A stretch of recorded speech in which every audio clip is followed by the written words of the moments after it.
을 증폭시켜라 라는 제목으로 함께 은혜의 말씀을 나누겠습니다.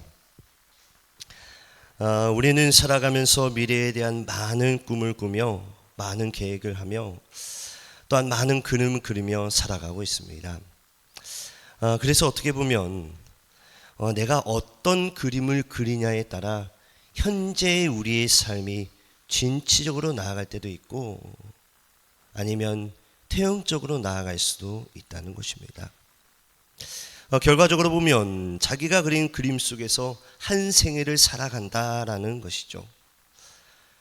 프랑스의 유명한 철학자인 데카르트는 이런 이야기를 했습니다. 믿어라, 당신의 인생은 당신이 생각하고 당신이 그린 대로 이루어진다. 예를 들면 이런 말이죠. 내가 이 땅에 살면서 늘 복받는 삶을 살기 원한다면 복을 받는 그림을 그리라는 것이고, 또 내가 이 땅에 살면서 행복하기 원한다면 행복한 그림을 그리라는 것입니다. 그리고 또한 내가 이 땅에 살아가면서 나는 성공한 삶을 살기 원한다라면 성공의 그림을 그리면 된다는 것이죠. 이와 같이 인생이라는 것은 나의 그림에 따라 인생이 달라진다는 사실입니다. 오늘 우리가 읽은 이 본문의 말씀은 이와 같은 내용들을 잘 묘사해 주고 있는 말씀입니다. 그래서 오늘 본문을 보시면 본문에 대한 내용을 간략하게 제가 먼저 말씀드릴 텐데, 본문을 보시면 여호수아가 가나안을 정복한 이후에 아직까지 땅을 100% 다 분배하지 못했습니다. 먼저 요단강 중심으로 해서 동쪽 지역은 이미 다 분배했지만 이제 여리고성을 점령하고 가나안 땅에 들어와서는 가나안 땅 전체를 분배하는 것이 아직 이루어지지 않은 그런 상태의 오늘 말씀이라는 것이죠. 그래서 본문을 보시면 아직까지 땅을 벗지 못한 7 족속을 말씀하고 있습니다. 2절에 나오죠. 7 족속이 있다. 누굽니까? 네, 바로 우리가 잘 아는 베냐민, 시몬, 그리고 스불론, 이사갈, 그리고 아셀, 납달리, 마지막으로 단 지파입니다. 이렇게 7 지파가 아직까지 땅을 분배받지 못한 가운데서 가나안 땅에 들어오게 됩니다. 자, 이렇게 들어오다 보니까 가나안 땅에 거하는 이 거주민들이 어떨까요? 갑자기 이들이 들어오니까 어때요? 전쟁을 하게 되죠. 그러다가 결국 그 전쟁에서 이 가나안 거민들이 참패를 하게 됩니다. 그런데 이 전쟁은 참패했지만 아직까지 이스라엘 백성들이 가나안을 분배하지 않았기 때문에, 땅을 나누지 않았기 때문에 문제가 됐다는 거예요. 그런데 여러분, 사실 더 큰 문제가 있습니다. 그것은 바로 이스라엘 백성들이 가나안에 들어와서 땅을 정복했지만 그들은 거주할 수 있는 땅을 넘겨받기 전이라 그런지 그들의 마음속에는 아니라는 생각이 가득 찼다는 것입니다. 그래서 그들이 마무리를 하지 않고 미적거리고 있을 때, 그때 여호수아가 가만히 보니까 이 가나안 거민들이 서로 힘을 합쳐 이스라엘 백성들을 칠 준비를 하고 있다는 소식을 듣게 됩니다. 그래서 여호수아가 이스라엘 7 족속 수장들을 급하게 부릅니다. 그리고 이렇게 말해요. 뭐라고 말하냐면, 아직까지 너희들이 땅을 완전히 분배받은 것이 아니기 때문에 이렇게 안일하게 있다가 잘못됐다가는 우리가 가나안 7 족속한테 완전히 당할 수 있다. 그러니까 너희는 급하게 가나안 족속들이 다시 재정비하기 전에 우리가 거주할 수 있는 땅을 우리가 빨리 알아보고 그것을 그려와라. 이렇게 말씀을 합니다. 여러분, 이 내용이 오늘 본문의 핵심의 내용입니다. 그래서 이 말씀을 통하여 우리가 이 땅에 살아가면서 믿음으로 인생의 그림을 그릴 때, 우리가 믿음을 가지고 인생을 그릴 때 하나님께서 우리에게 어떻게 역사하시는지, 그리고 무엇보다 믿음으로 인생을 그릴 때 어떤 것들을 우리가 명심해야 되는지 함께 나누기 원합니다. 첫 번째로 믿음으로 인생을 그릴 때 하나님께서 이미 주셨다라는 믿음을 가져야 합니다. 우리 한번 따라하겠습니다. 하나님께서 이미 주셨다. 다시 한번 하겠습니다. 하나님께서 이미 주셨다. 아멘. 그래서 먼저 오늘 본문 1절을 같이 보겠습니다. 1절입니다. 시작. 이스라엘 자손의 온 회종이 실로에 모여서 거기에 회막을 세웠으며 그 땅은 그들 앞에서 돌아와 정복되었더라. 아멘. 여러분 본 말씀을 자세히 보시면 마지막 구절이죠. 마지막 하반절에 보면 그 땅은 그들 앞에서 돌아와 정복되었더라 라는 말씀이 있습니다. 여러분 이 말씀의 의미는 하나님께서 이미 이 땅을 우리에게 주셨다라는 말씀이에요. 그런데 여러분 사실 이 말씀에 함축되어 있는 뜻이 있습니다. 어떤 뜻이 있으면 하나님께서 주셨지만 완전히 정복된 것은 아니라는 거예요. 비록 우리가 군사적으로는 정치적으로는 이스라엘 백성들이 장악했지만 완전히 장악한 것은 아니기 때문에 계속해서 뭐라고 말씀하고 있습니까? 너희는 가서 완전히 점령할 수 있는 그 땅을 그려와라. 이런 의미가 담겨 있다는 거예요. 그래서 여호수아 2장 9절 말씀도 보시면 같이 읽겠습니다. 시작. 여호와께서 이 땅을 너희에게 주신 줄 내가 아노라. 아멘. 여러분 본 말씀을 보시면 하나님께서 뭐라고 말씀하고 있습니까? 이미 땅을 주셨다는 거예요. 그래서 어떻게 하라는 거예요? 너희는 가서 그 땅을 차지해라. 이렇게 지금 말씀하고 있다는 것이죠. 또한 신명기 1장 30절 말씀도 보시면 같은 의미의 말씀이 있습니다. 같이 읽겠습니다. 시작. 너희보다 먼저 가시는 너희 하나님 여호와께서 애굽에서 너희를 위하여 너희 목전에서 모든 일을 행하신 것 같이 이제도 너희를 위하여 싸우느니라. 아멘. 여러분 신명기 1장 33절 말씀도 보시면 같은 맥락의 말씀이 또 나오고 있습니다. 우리 33절 말씀도 같이 읽겠습니다. 시작. 그는 너희보다 먼저 그 길을 가시며 장막 칠 곳을 찾으시고 밤에는 불로 낮에는 구름으로 너희가 갈 길을 지시하신 자이시니라. 아멘. 여러분 하나님께서는 이미 우리가 방금 전에 말씀을 세 절이나 읽었지만 하나님께서는 이미 그 땅을 우리에게 주신 것이고 또한 우리가 어떻습니까? 완전히 정착할 때까지 완전히 장악할 때까지 앞서서 하나님께서 모든 것을 준비해 주셨다는 거예요. 그래서 이 사실을 믿고 믿음으로 나아간다면 결국 이 땅을 차지한다고 지금 말씀하고 있습니다. 그래서 여러분 우리의 삶 가운데도 어떻게 합니까? 우리가 이런 믿음으로 그림을 그려야 한다는 거예요. 무엇보다 하나님께서 우리의 인생을 먼저 예비해 주시는 것을 믿고 하나님께서 우리의 인생을 먼저 준비해 주신 것을 믿을 때 하나님께서 매 순간마다 우리의 인생 가운데 기적의 하나님이 되시는 줄 믿으시기 바랍니다. 두 번째로 믿음으로 그림을 그리게 될 때 우리 안에 게으름이라는 적을 물리쳐야 합니다.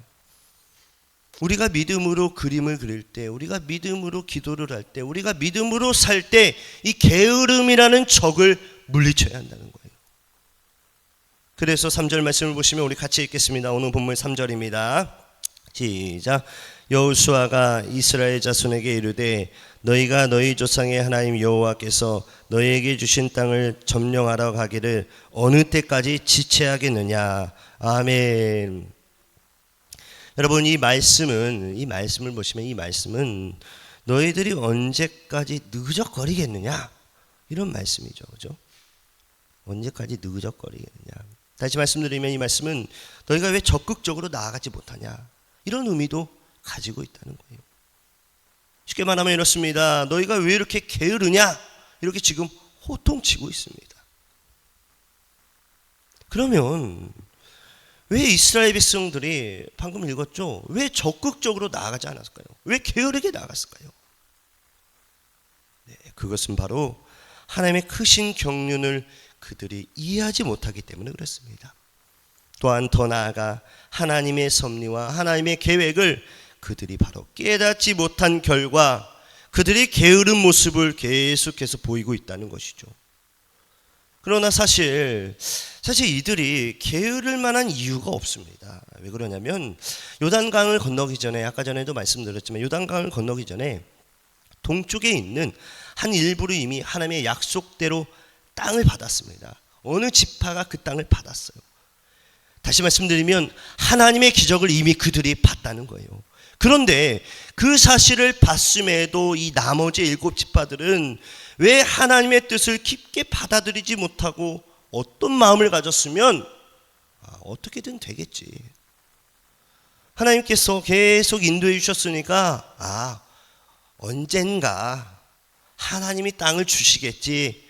이런 게으른 믿음으로 모든 것을 바라봤다는 것입니다. 여러분, 우리의 삶도 똑같습니다.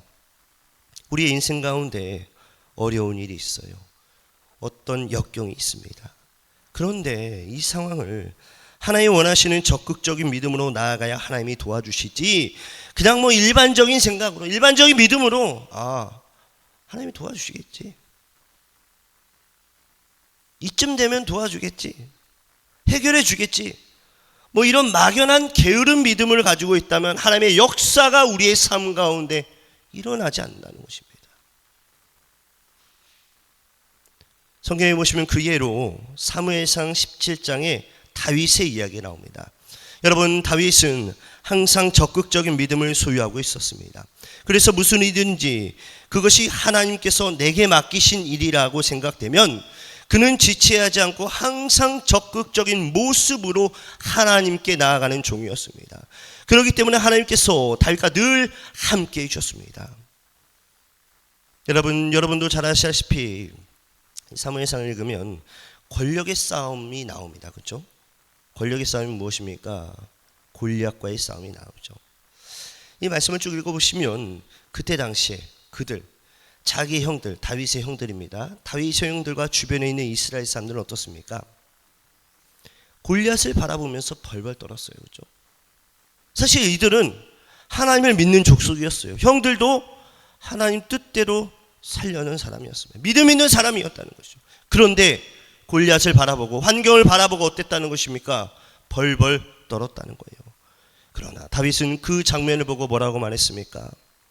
즉 내가 나가서 하나님의 이름을 드높이겠다, 하나님의 이름을 입고 싸우겠다, 이런 믿음을 가지고 나아갔다는 것이죠.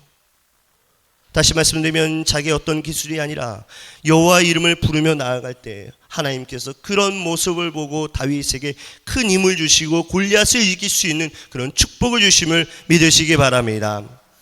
그래서 여러분, 이와 같이 우리가 하나님께 나아갈 때 어떻게 나아가야 되냐면 이런 강력한 믿음을 가지고 나아간다는 거예요. 언젠간 되겠지, 됩니다. 되긴 되는데 이런 소극적인 믿음을 가지고 나가는 것이 아니라 우리가 적극적으로 믿음을 가지고 나아가면 할 수 있다, 하면 된다, 하나님이 도와주시면 내 인생 언제든지 그 은혜 가운데 살 수 있다, 이런 믿음으로 나아간다면 하나님께서 우리의 삶 가운데 반드시 놀라운 축복의 역사를 부어주시는 줄 믿으시기 바랍니다. 그런데 여러분, 여기에 사실 큰 문제가 있습니다. 사실 우리 신앙생활 가운데 한 끗 차이라고 하죠. 한 끗 차이로 우리가 축복을 받는 사람이 되냐, 아니면 그냥 일반적인 그냥 평범한 그리스도인이 되냐, 이 차이가 있다는 거예요. 어떤 문제가 있느냐? 항상 축복의 은혜를 받기 전에 문제가 있다는 것이죠. 그것은 바로 우리가 이 진리를 알고 적극적으로 그림을 그리려고 하면 반대로 이 마귀가 이 그림을 그리지 못하게 우리의 마음과 생각을 흔들어 놓는다는 것입니다. 그러면 여러분, 마귀는 어떻게 방해할까요? 제가 방금 전에 마음과 생각을 흔든다는데 이 마음과 생각을 어떻게 흔들어 놓을까요? 바로 우리에게 이런 마음을 줍니다. 어떤 마음을 주냐면 내일 하자. 우리가 기도를 하려고 합니다. 어떤 문제가 있어서 기도를 시작하려고 해요. 그러면 어때요? 순간적으로 기도해야겠다. 그런데 점심이 되고 저녁이 되면 어때요? 내일부터 해야겠다. 왜요? 마귀가 마음을 흔들어 놓기 때문에 그렇습니다. 사실 지금 당장 기도를 해야 돼요. 그러면 여러분, 그 다음날 기도를 할까요? 아니요. 또 내일 해야겠다. 이런 마음을 준다는 것이죠. 여러분, 만약에 우리가 주님의 일을 하게 되었을 때 그 일을 끝까지 감당하면 하나님께서 분명히 확실히 복을 주십니다. 믿으십니까? 하나님이 분명히 주세요. 왜 주실까요? 바로 주님의 일이니까, 주님의 일을 감당했으니까 우리에게 복을 주신다는 거예요. 그러나 여러분, 우리가 주님의 일을 감당하게 되었을 때 내일 하자, 지금 상황이 힘드니까 다음에 하자, 조금 상황이 좋아지면 그때 열심히 하자, 이런 마음이 든다면 그것은 하나님의 뜻이 아니라는 거예요. 그것은 바로 이 마귀가 우리의 마음과 생각을 들어 지금의 현실을 더 깊게 바라보게 만든다는 것입니다. 여러분, 우리의 신앙생활 가운데 가장 중요한 것 중에 하나가 무엇이냐면 현실을 바라보느냐 아니면 하나님을 바라보느냐, 이게 중요하다는 거예요. 육적으로 바라보느냐 영적으로 바라보느냐, 이것이 중요하다는 것이죠. 특별히 결정적인 순간에 우리가 하나님을 바라봐야 할 줄 믿습니다. 여러분, 우리가 이 땅에 살면서 현실을 바라보면 현실 때문에 힘들 때가 많아요. 현실 때문에 어려울 때가 많다는 것입니다. 그러나 여러분, 우리가 하늘의 소망을 바라보고 산다면, 즉 약속의 소망을 바라보고 산다면 현실은 어려워도, 현실은 힘들어도 하나님의 약속하신 축복의 은혜를 받는 줄 믿습니다. 그래서 우리가 어떻게 해야 돼요? 날마다 마음과 생각을 하나님 중심, 말씀 중심, 무엇보다 교행 중심으로 살아가는 우리 귀한 성도인 되시기를 간절히 축원합니다.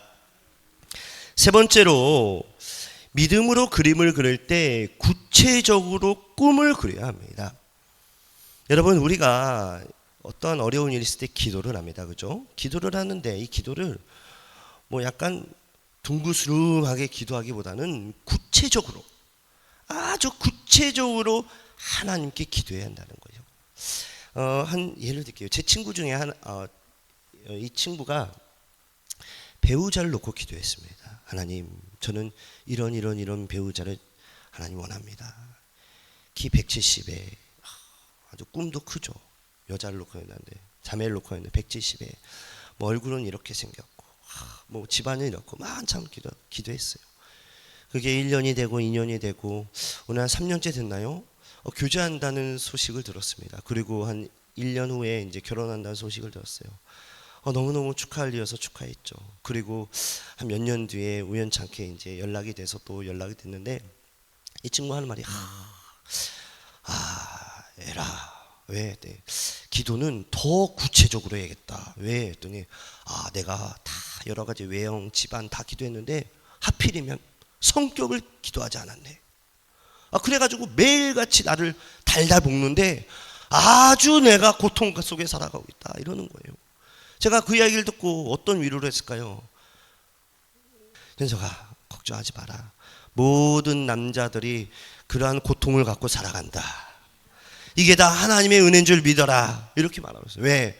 우리는 하나님의 자녀이기 때문에 계속해서 아내를 사랑해야 되거든. 뭐 이런 여러 가지 이야기가 있다는 것이죠. 어찌됐든 우리가 구체적으로 그림을 그려야 한다는 것입니다. 그래서 오늘 말씀 4절을 보시면 같이 읽겠습니다. 시작. 너희는 각 지파에 세 사람씩 선정하라. 내가 그들을 보내리니 그들은 일어나서 그 땅에 두루 다니며 그들의 기업을 따라 그 땅을 그려가지고 내게로 돌아올 것이라. 아멘. 여러분, 본 말씀을 보시면, 여러분 말씀을 자세히 보시면 뭐라고 말씀하고 있습니까? 단순하게 그림을 그리는 것이 아니라 어떻게 하라고요? 나름대로, 그죠? 구체적으로 그림을 그리라는 사실이에요. 즉 상상하는 것이 아니라 내가 직접 실천적으로 현장에 가서 눈으로 보고 발로 뛰고, 그리고 종합적으로 현장을 다 파악한 후에 이것을 가지고 그림을 구체적으로 그리라고 지금 말씀하고 있습니다. 여러분, 성경을 보시면 창세기 37장에 요셉은 하나님의 꿈을 꾸고 그 꿈을 구체적으로 열심히 그린 사람입니다. 하나님께서 요셉에게 많은 꿈을 줬어요. 요셉을 뭐라고 말하죠? 꿈꾸는 자예요. 그죠? 별명이 꿈꾸는 자예요. 많은 꿈을 주셨습니다. 그런데 그 꿈을 가지고 요셉이 열심히 많은 그림을 그렸습니다. 그래서 우리가 잘 아시피 요셉은 하나님께서 주신 꿈을 형들에게 어떻게 했습니까? 이야기했어요. 뭐라고 이야기했습니까? 형들의 벽단이 나에게 절을 한다. 해와 달과 별이 나에게 절을 한다. 이런 꿈 이야기를 자세히 이야기했습니다. 그러나 여러분, 결국 어떤 일이 일어났습니까? 이런 일로 형들이 요셉을 웅덩이에 넣고 그리고 상인에게 팔았습니다. 나중에는 보디발 장군에 있었다가 다시 어려움이 일어나서 감옥에 가는 그런 어려움 또한 겪었습니다. 그러나 결국 하나님께 쓰임받는 귀한 축복의 사람이 된 줄 믿으시기 바랍니다. 이와 같이 여러분, 우리도 구체적으로 밑그림을 그린다면 하나님께서 우리의 삶 가운데 놀라운 축복과 놀라운 역사를 보여줄 줄 믿으시기 바랍니다. 여러분, 우리가 믿음으로 인생을 그릴 때 이왕이면 크게 그려야 합니다. 여러분, 등산을 좋아하는 사람이 처음부터 예를 듭니다. 처음부터 나는 1000m 등산할 거야. 이렇게 생각하는 분은 어떨까요? 사실 그 사람들은 1000m도 못 올라갑니다. 그런데 이제 막 등산한 사람이 나는 2000m 올라갈 거야. 이런 큰 꿈을 가진 사람이라면 어떨까요? 올라가는 도중에 많이 무슨 일이 있을지라도 2000m는 못 가도 아마 1000m는 갔을 수 있습니다. 우리말에 이런 말이 있지 않습니까? 처음부터 호랑이를 그리려고 마음먹었는데 그리다 보니까 어떻게 돼요? 호랑이가 아니고 고양이를 그려요. 그죠? 처음에는 큰 꿈을 갖고 호랑이를 그립니다. 그리다 보면 조금 이상하다. 나중에 보니까 고양이가 되어버렸습니다. 근데 여러분, 처음부터 나는 호랑이를 못 그려. 나는 고양이를 그릴 거야. 만약에 고양이를 그린다면 나중에 고양이가 안 나오고 고양이보다 못한 알 수 없는 동물이 나온다는 거예요. 즉 이와 같이 우리가 어떤 꿈을 갖게 될 때, 즉 큰 꿈을 가지고 있을 때 하나님께서 우리의 인생 가운데 더 많은 은혜와 더 나은 축복을 주신 줄 믿으시기 바랍니다. 그래서 우리가 어떻게 해야 되냐? 날마다 하나님께 큰 꿈을 달라고 기도를 해야 돼요. 어떤 어려움이 있습니까? 그 어려움에 더 큰 축복을 놓고 기도해야 한다는 것이죠. 사랑하는 성도 여러분, 그런 기도를 우리가 하루하루 쌓을 때마다 하나님께서 하나님의 때에 놀라운 은혜와 놀라운 축복을 주신 줄 믿으시기 바랍니다. 말씀을 마무리하겠습니다. 우리가 살아가면서 많은 인생의 그림을 그리는데 특별히 믿음으로 인생을 그릴 때 하나님께서 도와주신다는 것을 우리가 함께 나눴습니다. 그런데 여러분, 사실 중요한 한 가지가 더 있습니다. 그것이 뭐냐 하면 우리가 그린 그림대로 바로 모든 것을 하나님께 맡기라는 거예요. 우리가 인생을 그립니다. 그죠? 인생을 그리는데 하나님께 바로 맡기라는 거예요. 여러분, 오늘 본문에 보시면 여호수아가 아직 땅을 받지 못한 7지파들에게 뭐라고 말하냐면, 아까 전에도 기억하시죠? 뭐라고 말씀하냐면, 너희들이 받을 땅을 가서 너희가 밟고 너희가 느끼고 그리고 그림을 그려라. 그리고 그 그림을 가지고 와라. 그리고 뭐라고 말할까요? 오늘 본문 9절과 10절 말씀입니다. 같이 한번 읽겠습니다. 시작. 그 사람들이 가서 그 땅을 두루다니며 성읍들을 따라서 7부분으로 책에 그려서 실로의 진영에 들어와 여호수아에게 나아오니 여호수아가 그들을 위하여 실로의 여호와 앞에서 제비를 뽑고 그가 거기서 이스라엘 자손의 분파대로 그 땅을 분배하였더라. 아멘. 여러분, 본 말씀을 자세히 보시면 그들이 땅을 돌아다니면서 7부분의 책의 그림을 그립니다. 그죠? 그리고 여호수아에게 돌아왔어요. 그것을 가지고 왔어요.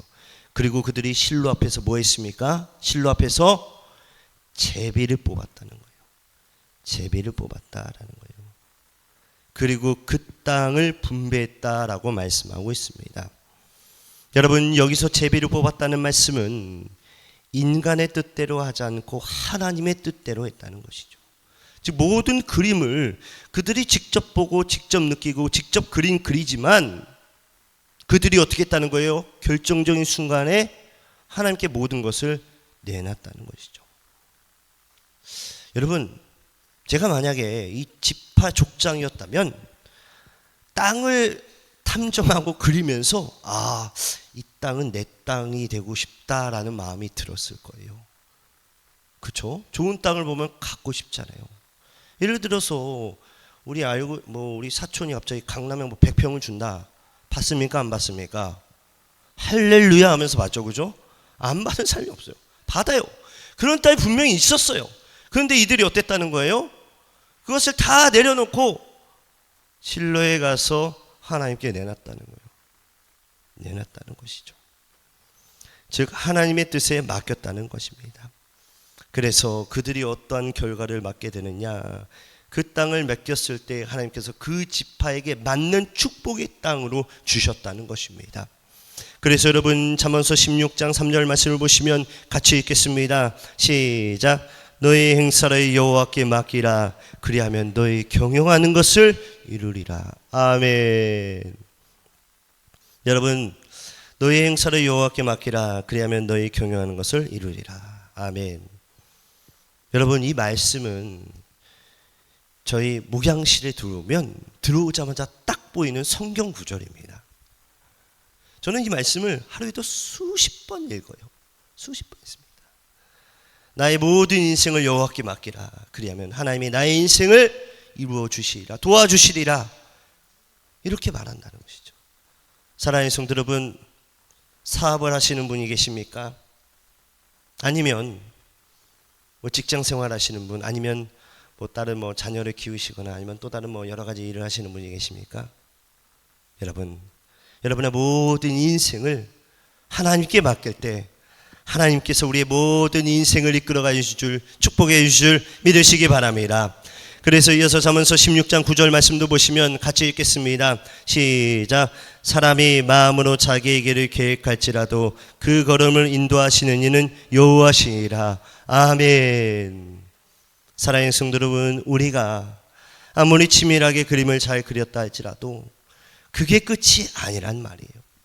우리의 인생을 우리가 열심히 살아간다고 하더라도 그게 다가 아니라는 거예요. 쉽게 말씀드리면 농부가 열심히 논밭에 씨를 뿌리고 그 다음에 개관을 했습니다. 여러분, 씨를 뿌리고 잘 개관했다고 금방 추수가 됩니까? 내가 좋은 땅에서 열심히 개관을 해요. 어때요? 그런다고 금세 추수가 돼요? 아니라는 거예요. 내가 아무리 씨를 잘 뿌리고 아무리 땅을 잘 개발했다 하더라도 거기에 하나님이 비를 주시고 거기에 하나님이 태양빛을 주셔야지, 그래야지 그 땅에 많은 열매를 맺는다는 것입니다.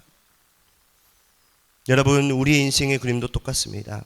내가 아무리 그림을 잘 그렸다 할지라도 하나님께서 결제하지 않으면 그 그림은 유명무실한 그림이 될 수밖에 없다는 것이죠.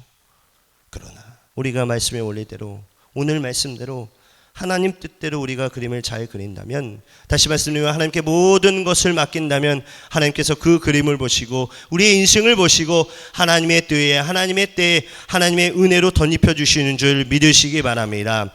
그래서 여러분, 우리가 어떻게 해야 돼요? 날마다 모든 순간마다 하나님께 내어야 합니다. 내어드려야 돼요. 특별히 어려운 일이 있습니까? 하나님께 놓고 기도하십시오. 하나님께서 도와줄 줄 믿습니다. 그리고 돌아온 주도 하나님의 능력 가운데 날마다 승리하는 우리 귀한 성도님 되시기를 간절히 축복합니다. 아멘.